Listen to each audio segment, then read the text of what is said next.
Hallo und herzlich willkommen zu einem weiteren Video. Wir befinden uns jetzt wieder auf einer Kartbahn, diesmal in Walldorf bei Hockenheim. Die Bahn ist 730 Meter lang, ziemlich kurvig und heute das erste Mal mit dem 100 Kubik Kart, Drehschieber gesteuert. Ja, und das ist das Kart, das wir in dem anderen Video, in dem Kart-Aufbau-Video zusammengebaut haben. Den Link findet ihr in der Beschreibung. Genau, der Motor ist 30 Jahre alt, läuft richtig gut. Ich habe jetzt den neuen Kolben eingefahren, Vergaser soweit eingestellt und es macht mega Spaß. Und die Bahn hier ist ja so kurvig, deswegen macht es hier mit dem Schaltkart jetzt nicht so viel Spaß und ich habe mir dafür dann das hier zusammengebaut. Und genau. Genau, und das ist so ein krasser Unterschied alleine durch die Bremse, weil das ja nur eine Bremse an der Hinterachse hat, nicht an der Vorderachse, bei den Vorderrädern. Das ist ein ganz anderes Fahren und auch du merkst das leichte Gewicht. Ja, und das letzte Mal, als ich hier auf der Bahn war bestimmt vor circa 18 Jahren. Das ist so krass. Aber es sind die gleichen Gefühle wieder, wenn man hierher kommt. Da sind neue Gebäude dazu gebaut worden und so. Aber das ist so heftig, was für andere ist es einfach so ein Spielzeug und für wieder andere sind es einfach Erinnerungen, die da zurückkommen. Das ist echt verrückt. Ihr könnt ja mal in die Kommentare schreiben, mit was für Fahrzeuge ihr welche Erinnerungen habt, ob ihr vielleicht irgendwelche alte Autos habt oder auch irgendwelche Mopeds, die ihr nicht hergeben wollt, weil da so viele Erinnerungen drin stecken. Und so ähnlich ist es bei dem auch, weil ich auch mit so einem 100 Kubik Motor angefangen habe.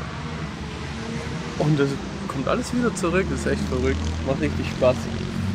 So, dann würde ich sagen, fahren wir und danach hören wir uns nochmal.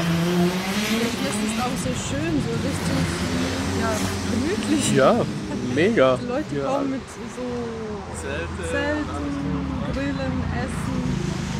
Das, ja, voll schön.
Leute, der Tag geht langsam dem Ende zu.